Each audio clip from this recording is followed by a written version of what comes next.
Thank you for inviting me here today. I am extremely proud to be here. I am extremely proud of Patrick and his team of establishing the New England Ocean Cluster. I will tell you a little bit about the success of the Ocean Cluster and maybe give you a few pointers on how you can do it here in New England as well. Let me see how it works. This was not a part of my slide session yesterday. But I went to this venue yesterday and the kickoff, and I saw this on the screen. The future is female. And the reason why I put it here is because I'm from Iceland. And I'm so lucky that in Iceland, there is something we have done an amazing job about equal rights.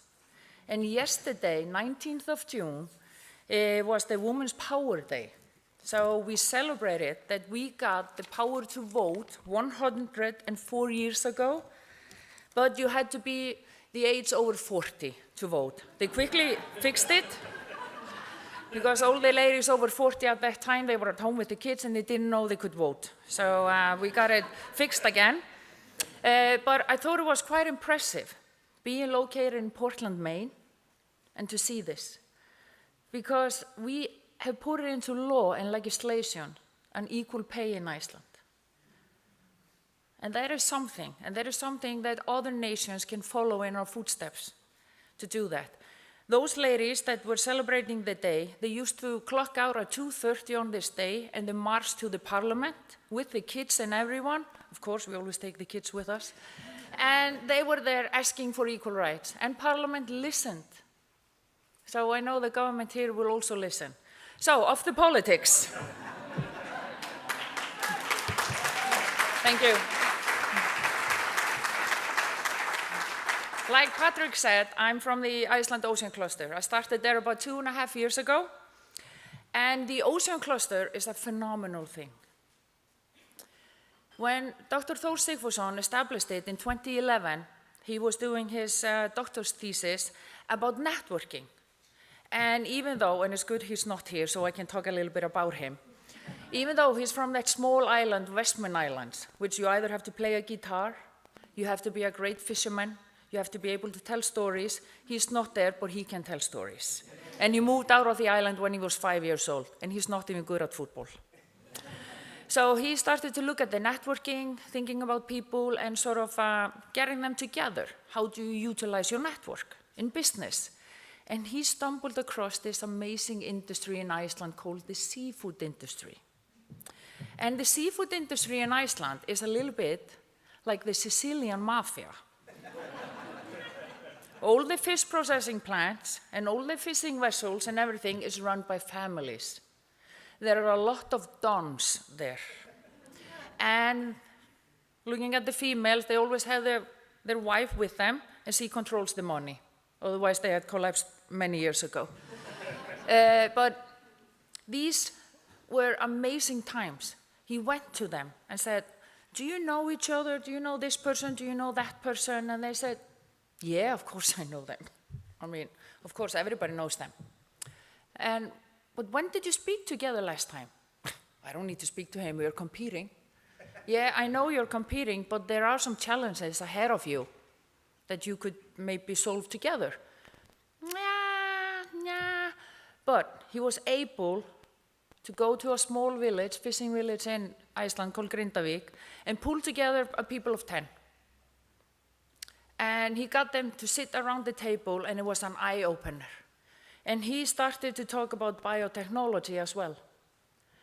And one guy there, a fisherman who had been successfully running his Sicilian Mafia family plant for many years, he came to him afterwards and said, Thor, I honestly didn't know that somebody was harvesting this from the fish. I fish it, I blood it, I gut it, I dehair it, and I sell it. Okay, what do you do with the waste? Throw it away. That will bring us a little bit further into the presentation. But when you look at those small bubbles here behind me, you will see that the fishing industry, the value chain, is not just fishing and processing. It is so much more. It is actually, at least in Iceland, everything we do is somehow related to the seafood industry. If you have seen the picture, My Big Greek Family, or the Big Greek Family Wedding, I'm a little bit like that. I can relate everything to the seafood industry, even the finance. So, and R&D is a major part of it. We got them around. Of course, it's also tourism. Everything is happening. So this is what the Ocean Cluster does. Bring everything like this together. When we started in 2011, and even though Patrick said that I had been with Marel previously, I've only been there for 2.5 years, this is also in my heart. So I say we, but you know it was Thor, but I will take the bragging right for it as well. We thought we have these people around it, they are willing to work together in groups, they're willing to solve problems for the future. But it's very difficult to do it in an intangible way. So we opened up the Ocean Cluster House in 2012 in the heart of the Old Harbor in Reykjavík. And we have an amazing port manager. We need good port managers. There, he believed in Thor.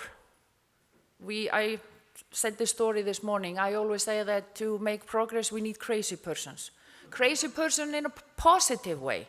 He's not crazy, but he is willing to take the chance on seeing something growing, to go into the future. And he was willing to rent us a facility. And we started with 700 square meters and 10 companies. That's how it started. And a coffee room. 1 coffee machine. That's how we create a community. But to get everything in the Ocean Cluster to work, to get all the groups to work, we needed also to have an incubation center. And we needed great companies with us to support the incubation center, because entrepreneurs, they tend not to have any money. They tend to sit at the kitchen table working on their idea, and they get stuck there. But when you have something like an Ocean Cluster, which we're seeing being established here in New England now, is that you can bring together the entrepreneurs, the already established startups, the SMEs, the corporation, and you get the investors and everyone there, and that's how you create that amazing community. And that's how we have to do it, and that's why we created the Ocean Cluster House. And today, we have fully filled the 2nd floor of the building, so now we are on 2,700 square meters, and we are actually blinking the new port manager now to give us the next door house as well, because a company there is moving out. What is fascinating in all of this are the numbers. The startups that have been with us, they have been growing on average from 2014, 20% annually. And that's a major growth for a startup company. We have been able to establish successful over 20 new startups. And the cooperation between the companies in the Ocean Cluster is over 70%. Meaning, when you have a community like this, when you have this pot full of companies and people, they intend to come there together and they share ideas. And this happens around our coffee machine. There is one big rule in Ocean Cluster House. You're not allowed to have a coffee machine in your office. And I'm a little bit naughty. I have coffee beans. So when you go and get yourself a cup of coffee, you have to stand there, wait for the beans to brew and everything, and then the cup comes out. What happens is that when you stand in line, you start to speak to people. In Iceland, we commonly speak about the weather. But when you start to speak to people, you start to build trust. And when you start to trust people, you start to share. And you start to share your pains. And we have actually built companies around the coffee machines because people got to know each other around the coffee machine. So that was one of the keys for us, that was to have a great coffee machine. About the coffee machine, this was stolen from Google, just so you know it. The turnover of those startups is today about $16.5 million from the 3 largest of them. And then we have a lot of small ones as well. We have been able to get private investments for $41.2 million through the Ocean Cluster into those startups. And what has been phenomenal for us, and the reason why I'm here today, is that we have been able to have 3 sister clusters in US. And the one in New England, that's the only one where we have sort of like legal ties with. We are working together on this project here in New England. But somehow it all started. Somehow there was an opportunity for an ocean cluster. If we look at the past, in Iceland in 1981, we were catching 460,000 tons of cod, giving us $340 million in revenues. Then we implemented a fish management system. I am not gonna bother you with the quota system in Iceland. Because if you ask about the quota system in Iceland, if you ask 10 Icelanders, you will get 10 views. That's how it is. And that's also a little bit related to the Sicilian families. They own the quota. So it's a hot potato to discuss. But in the past, we were maybe out there with 70 to 100 vessels, with over 200 guys on board, bringing those tons to shore. And the average fishing time would be maybe 3-4 weeks when they were out at the ocean. Today, we might have 70 vessels catching the same thing. 10 vessels with 70 people catching the same thing, the same amount of fish in about a couple of days or 3 days. So that is something that has changed drastically. But this didn't happen overnight. But this did happen because we were willing to embark on the door of technology. We utilized the technology to the fullest extent. Innovation has been I know it's a cliche, but it's a part of our DNA. And when you live in a remote place like Iceland, almost at the North Pole, I can almost open the window and see Santa Claus in the wintertime. So you have to be innovative. And just a short story, if you think about maybe one of the most well-known products is the Cod Liver Oil. Does anybody in here know how the Cod Liver Oil was first done? Do not answer. Does anybody here know how it was? This is about being innovative, and I don't know whom it was. I will never know, because we started as a nation in 874, so somebody forgot to write down that story. But they were fishing, the cod has been there, they were fishing the cod, and of course they didn't have any freezer trawlers or anything, they just caught it by line and a hook. They gutted it, they took out the liver, they dug a hole in the ground to put the liver there. It evaporated overnight, and they harvested the oil from it. Why on earth they put it in their mouth is beyond my understanding. Honestly, I can't understand it. And they didn't have any research institutes, they didn't have any money, they didn't have anything to tell them that it was super healthy for them. Because it's full of omega, and it's full of vitamins, and it's full of minerals that we need for our body. So at least that's how it started. That's how they did it. They took out the liver, dug a hole, kept it in the cold ground, and got the oil away. So I'm not sure who did it or why, but I'm sure it was done in the Westfjords, that's for sure. But that's about innovation as well. People go out and try different things.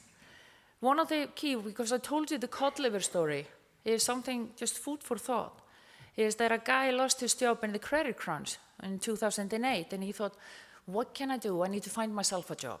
He was an engineer, and unfortunately there was not a lot of room for engineers at the time, because most of the newly graduated engineers, they had gone to the banks, because we thought we were the world leaders of the banks. Don't discuss that again, at least not if there's a person from UK here. And he needed to find a job. He was from the East Coast, and at the East Coast of Iceland, we have the pelagic industry. So he started to look at the herring, because the herring is a very oily fish. So he started to harvest the oil from the herring. And guess what? The omega level there is at least similar to the cod liver oil, if not with a little bit higher level of omega. And it tastes better. When I was about 6 years old, I told my first lie. I always remember it. I had to go next door to have lunch after school. because my parents were both working. And I had this Icelandic yogurt for lunch called skyr. And the lady there, she always asked me, have you had your cod liver oil in the morning? And I always lied, yes. And she always caught me and she poured it over my skyr. Horrible memory, horrible. Today, I'm 46 years old. I actually use the herring oil because it has been added a little bit of orange to it, and they have received taste awards, and I have actually done experiments with it on salad. Because when you eat spinach and stuff, you need to digest some oil with it. And it's absolutely brilliant. So if you need to take in the omega liver oil, of course take the cod liver oil, but if you have problems with the taste, use the capsules, or just go to the herring oil. And I did not say this, the cod lady herself. So when we were establishing the ocean cluster, thinking about all this innovation, what can we do? We had this focus. We needed to reduce cost. We needed to reduce waste. We needed to reduce bycatch, which is a huge thing in Iceland. We needed to have an environmental impact. We needed to increase accuracy. We needed to increase opportunities. Because remember, established 2011, we were just stepping out of the credit crunch. So there were opportunities that were needed, and everyone would say, if you change something in the fisheries, there will be a loss of jobs. No. We did a research. Yes, there will be fewer jobs in the fish processing itself with new technology. But if you look at the whole value chain, we will increase the jobs enormously. And we will also increase the level of education. There will be a higher level of education there because we are digging into biotechnology, we are going into the pharmaceutical industry, the health and beauty industry, and that is something that is extremely important to have good educational background. Technology, short story. Patrick gave it away that I worked with Marel for 18 years, so I have to use their technology development. They were established in the University of Iceland in 1977. There was a group of engineers scratching their heads, thinking about what they could do, and they were looking at how can you weigh accurately at sea. And they found the sensor to do it. And at that time, we had a very good relationship with Russia. Iceland had a very good relationship with them and was fishing. They were fishing together. So Icelanders tended not to have any money at that time. And Marel almost didn't come around. They had one crazy person, a person who was willing to give them the money to establish the company and move on because he believed in it. And that guy was from the real estate industry, so he had nothing to do with fishery either. So they started with weighing at sea, and the return of investment was so high that the Russians, if their scale unfortunately broke down, they threw it overboard and bought a new one because the payback was so high. Today it's not a very good story because we want to keep our oceans clean, and I'm thinking about all the Marel battery scales somewhere floating in the ocean. But of course this would not happen today. But that's how quickly the yield came up, and just by weighing accurately, they were selling correct portions. Because you tend to, if you're selling something for 500 grams or 5 kilos, you always have to add a little bit to it to be able to be sure that you're not selling underweight. So that's what they were always doing. So accurate weighing helped them. The rest is history. You spoke about the 2 million IPO, so that was good. So you can see this has grown, but it started as a university project. And I am very confident that the next Marel for Iceland, and maybe the next Texas Instrument or VEX or IDEX here in Maine, will be found in the ocean cluster here, like I'm going to find the next Marel. And I'm going to buy the stock in the beginning. So I have spoke about the whole value chain, but what we needed to have a look at is the value pyramid of the fish products. We had the raw material, we were selling the fish fillets, and then we were doing the fish meal, and it was just traditional food products, but we needed to shift our focus. We needed to go to the future, and that was functional food. There was health products, cosmetics, and pharma. Because we had a lot of quantity of the lower half of the pyramid, if you could say so. but we could gain a lot more money from the value-added stuff. And I can tell you a little thing. Today, in North America, you are throwing away 1.5 million tons of fish waste. And do you know how much value I could make out of it for you? $650 million. Because what you're throwing away or using as a landfill, you can get a little bit less, because I've spoken to a company here that told me that they might be getting somewhere close 50 cents for the pound of the fish waste if they sell it into an animal feed. You are selling high-value products into pet food industry. That's a little bit amazing, because the enzymes, the digestive enzymes from the cod, the kilo there is about $300. I know. I see some faces shocked in here. But if you establish a company, of course I want to be a part of it. So this is our mission. We call it the 100% fish. I hope the circle is visible, but I'm sure you will be able to see it better on our website and also for the New England Ocean Cluster. This is a picture of the Icelandic North Atlantic cod. And from the tail, you see the rows going all the way around to the front. You see the dry heads and the dry fish. So this is our typical old industry. We were selling the fish fillet. Fish fillet today maybe $14 a kilo per fillet. The fisherman catching it, he's getting about $2 for the kilo.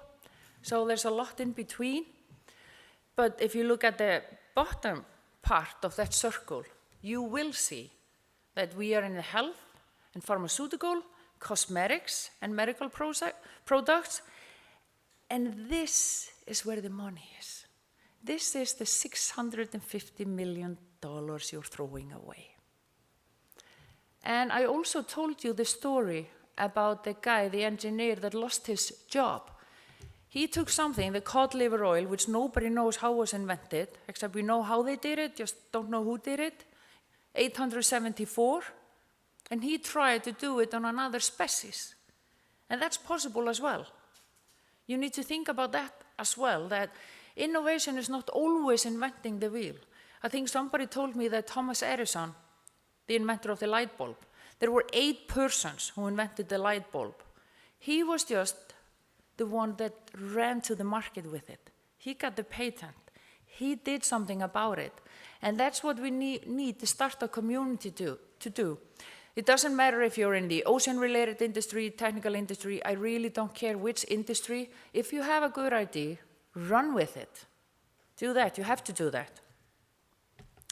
The 100% fish revolution is quite big in Iceland, because on national average today, we are utilizing about 80% of all the cod we catch. And we say we are utilizing it 100%, but there is always those people that will throw a little bit overboard. And there are always some that will not sell the fish skin or the intestines. So that's why we say on national average 80%, but we are utilizing it 100%. In America, each white fish, which would be then cod, haddock, pollock, you are catching, you are utilizing somewhere between 45 to 50%. Norway, which is our friendly nation for Iceland, don't like them all the time, but sometimes. At least we try to be polite. They are only utilizing about 55%. That's because they are not processing their fish. They mainly dehead it, freeze it, and ship it away. In Iceland, it is processed, and it's fresh. And we try to sell as much fresh out of the country as possible, with our biggest market being France and then UK. We sell a lot to North America, and a lot of it, unfortunately, is frozen.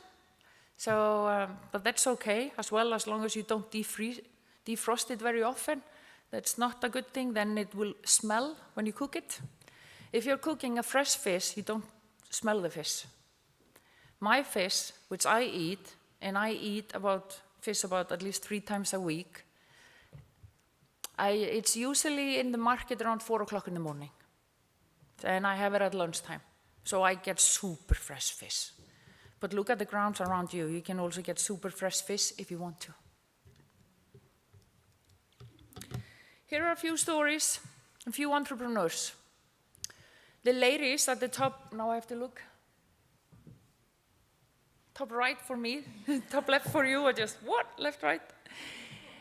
They have a company called Feel Iceland.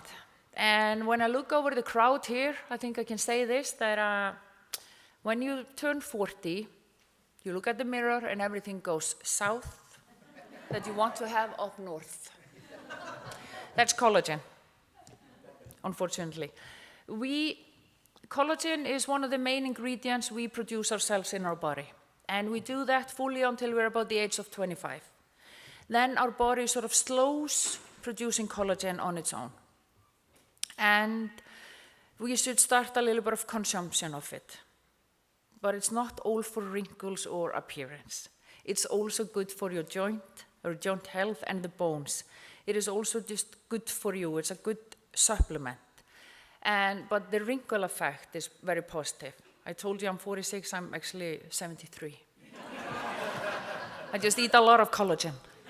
And so they started, Thor Sigfusson, the founder, he came up with an idea to them and said that, hey, this fish skin is about collagen. Are you willing to establish a company in the ocean cluster to harvest the collagen and do something about it? Do it like a health supplement? And they said, yeah, why not? And they started. Today, they're a big company. I'm sure most of you have heard about drinks like Red Bull, energy drinks. They just came out with a drink a couple of months ago called Collab. It's a collagen energy drink. So you get the caffeine boost, you don't get the sugars, and you get collagen as well. So I have twins, 25 years old, and they were always drinking this Nocco, Red Bull, everything. Now my freezer is full of Collab, because I want my kids to continue to be sweet when they're 40. Another entrepreneurs, just to tell you that we also think broadly. They are the guys they are growing wasabi plant in Iceland. I mean, a wasabi plant. If you like sushi, you go to a restaurant and you get wasabi. It is horseradish mayo colored green. It's usually not wasabi. And I love spicy food, and I was a little bit reluctant about tasting their wasabi. It is beautiful. It has a little bit of sweet taste to it. These are engineers, these guys, they came out of university, wanted to do something different. They did not have any agricultural cluster in Iceland at that time, so they came to the ocean cluster because they wanted to get somebody to support them. And we took them on. They have built a 2,000 square meter greenhouse on the east coast of Iceland, and they're using the geothermal power to heat it up. So it's also sustainable. And that's also what we are always thinking about. How can we be more green? And by utilizing the fish skin better, instead of throwing it away, we're using it as a landfill. In Iceland, we don't have to use a lot of landfill. But instead of doing that, we are a little bit sustainable as well, because we're trying to utilize things better. Then below is Thomas from Codland. Codland is actually a great example of how a cluster can work. And probably me and Patrick will discuss that a little bit better. And then you have Elli in Fisherman. Fisherman is a brilliant company. He has a small fish processing plant, buys from the market. He is also producing dried fish jerky.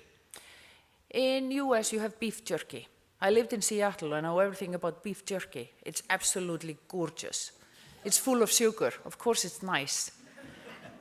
If you have fish jerky, it's over 80% protein.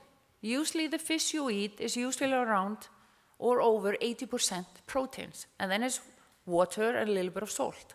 That's it, that's the ingredient. It's not complicated. So when we go hiking in Iceland, we take fish jerky, dark chocolate, and then we just drink from the spring.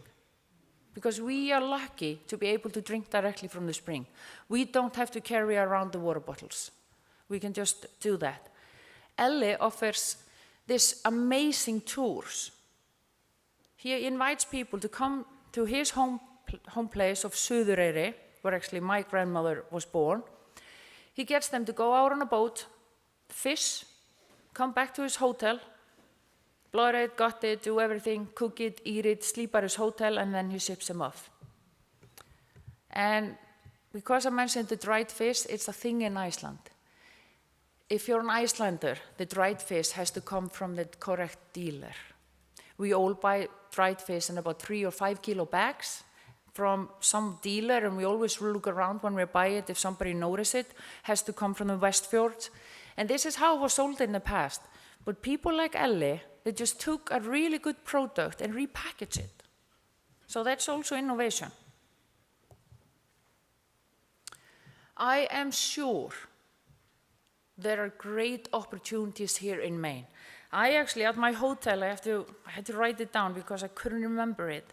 There was a saying in my hotel room when I arrived, and it said, in Maine, there is deeply ingrained sense that you can always get a little more use out of something. I mean, what have I been speaking about for half an hour? It's exactly this. And if it is in a hotel room for tourists and visitors, it means it must be embedded in your DNA as well to utilize better. And I'm sure that some of those $650 million that are being thrown away today will end up in some pockets here. I am very, very positive about it. Intestines, 50 cents a pound, do something else with it.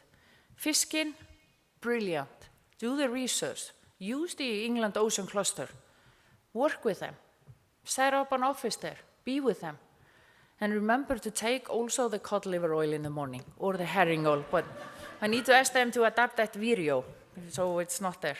To summarize what I've said, we have created this little thing called the Incredible Fish Value Machine.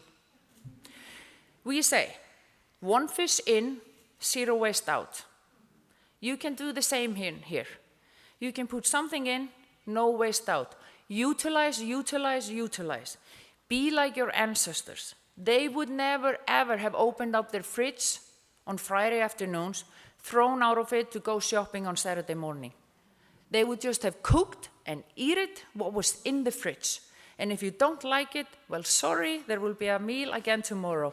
Thank you. I think now you can all see what I meant when I was saying, you know, a wonderful CEO. Berta is an amazing woman doing amazing things, and that's what this is all about. It's about collaborating with more and more leaders like Berta here in Maine.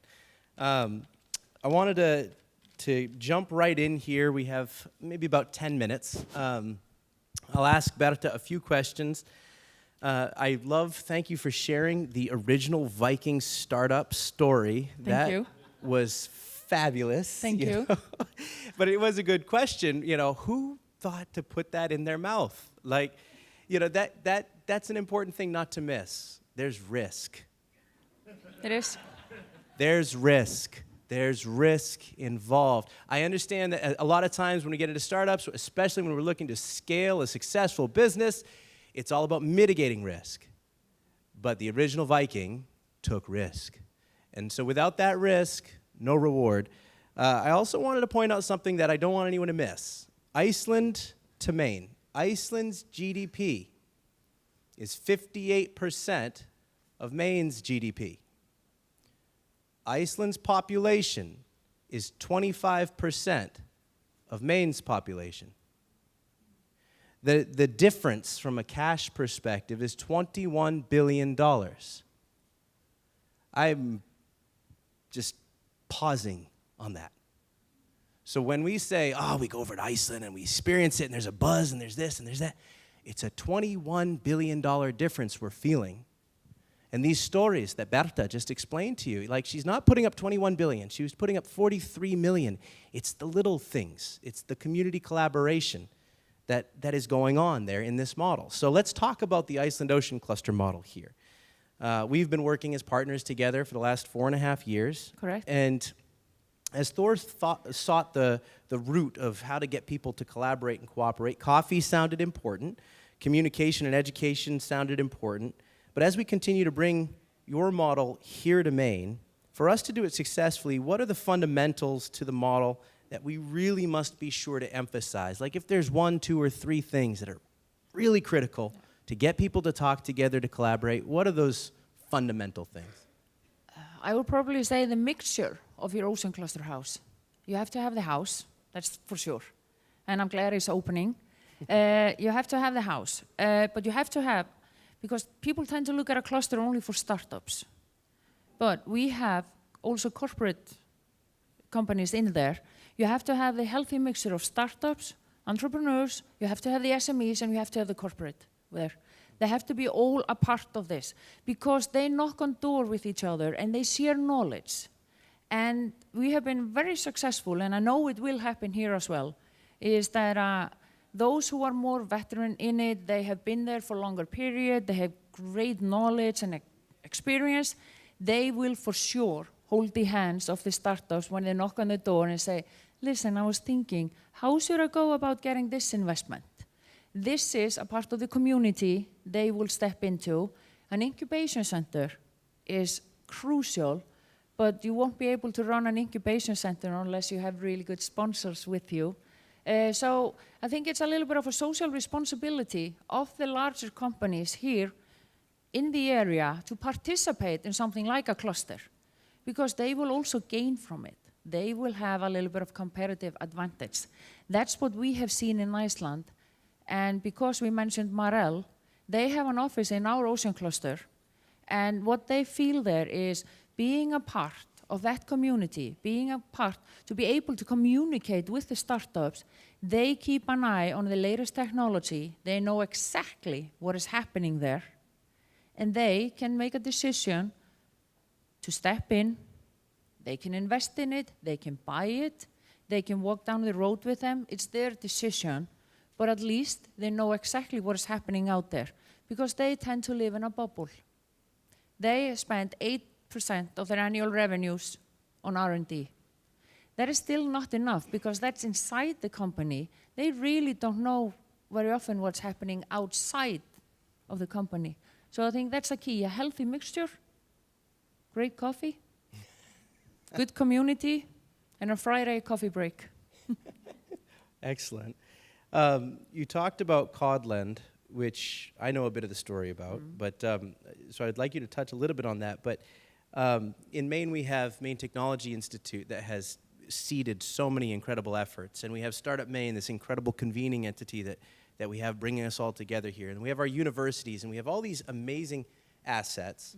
What you're talking about is the bringing them all together, convening, cooperating on a regular and a community basis. You talked about the difference between a resource-driven economy, which is a race to the bottom, and a value-add economy, which is that pyramid, a race to the top. But it seemed like cooperation was the key. So what should Maine businesses be thinking about when it comes to establishing those type of collaborative relationships? Big businesses to small business, WEX to startup entrepreneur, Maine Technology Institute of the universities to the venture capital, or to, you know, what is it that Maine businesses should be thinking about when they're trying to get to that value-add economy? That is to be a part of that community I mentioned. And because even though you're struggling on a daily basis with the competition, you will be facing challenges that you have mutual challenges.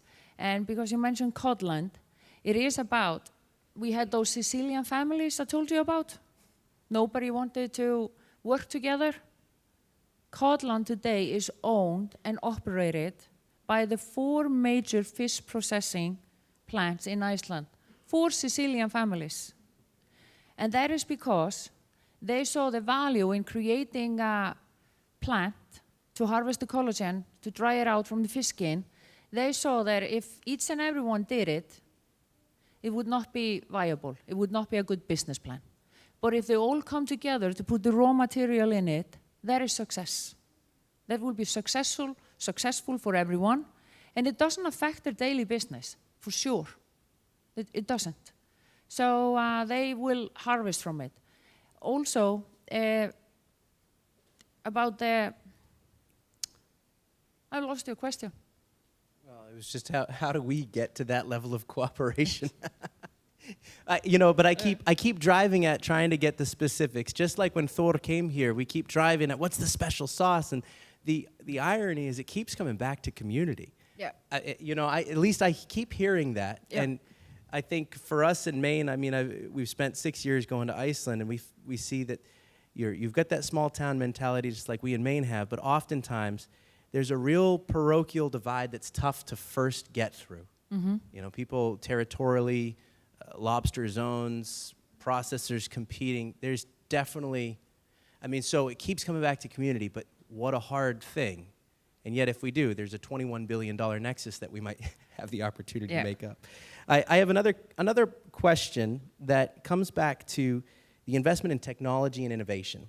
One of your slides, you showed that Iceland has doubled the money, the revenue, associated with its major cod species, which is cod for you, lobster for us. You doubled the revenue with a reduction in the catch. You are catching 1/3 and landing 1/3 of the cod, but you doubled the revenue. You alluded to the fact that really came from an investment in technology. What made that possible? Can you describe how that investment in technology helped and how companies grew and innovated further? Just what's the story there? The story is that the people owning the processing plant, they wanted to get more money from what they were selling. And they looked to technical companies like Marel, how they started, that crazy person funded them. And they started to believe that things could be more automation. Utilize more automation, use the technology of what they are doing.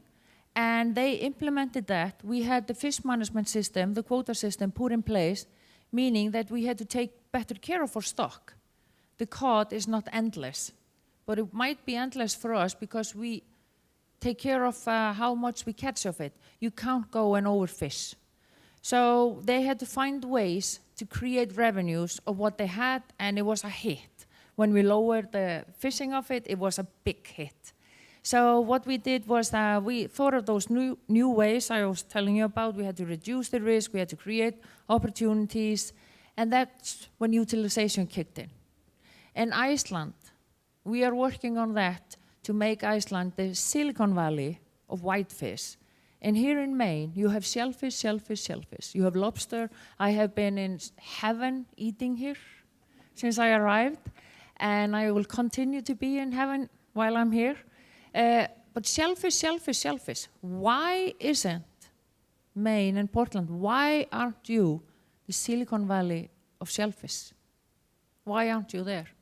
You have this brilliant natural resource, and to be able to get through the next life cycle of your company, you need to start to investigate. Can I do more than throw the shell away? Is there some ingredients I can harvest from it? Can we do something more than just use it for pavements or use it for landfills or cut our finger on it like I did? So there's definitely opportunities there, and there are numerous opportunities, but you need to be a little bit bold and brave about it.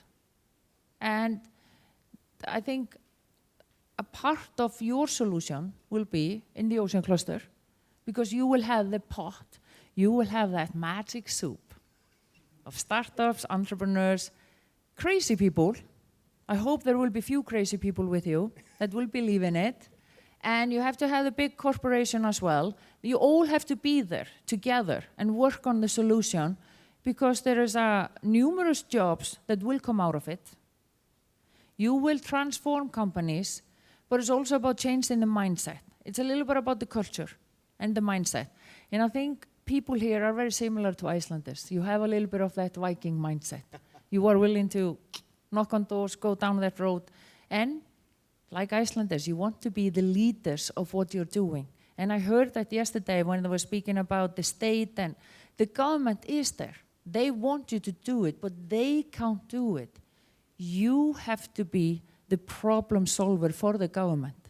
And I know they will support you. They have a fabulous grant system here. We don't have that in Iceland. So they do have money for you out there, but be the problem solver yourself. Don't look to the government and wait for them to solve it for you. They won't. It has to come from you. It's not a magic pot. And when you talked about the ingredients in the soup, I think one of the points that we want to leave you with is that the ingredients are here. The ingredients exist. It's not new ingredients. It's the use of existing ingredients. The grant system she's talking about was with Martha this morning at breakfast talking about MTI system. She was saying, wow, I've been blown away by what I've seen and how this is used. But it comes to our use of it. On Friday, tomorrow, yes, we have a panel where Berta, myself, and some other entrepreneurs will be talking about full utilization. It's the circular economy. We're focused on ocean-related resource. But in Iceland, they have a word, fullvinnsla. And this word is important because I might be mispronouncing it, but it's a new word that they put into the Icelandic culture or the Icelandic language because it was that important to them to get every person, every human being in their country thinking about full utilization. As Berta said, utilization, utilization, utilization. So tomorrow at 2 p.m., we'll be diving deeper into that. And I think at this point, if there's any other questions, please come speak with Berta or myself or MTI. But at this point, why don't we just give Berta a round of applause and thank her for being here.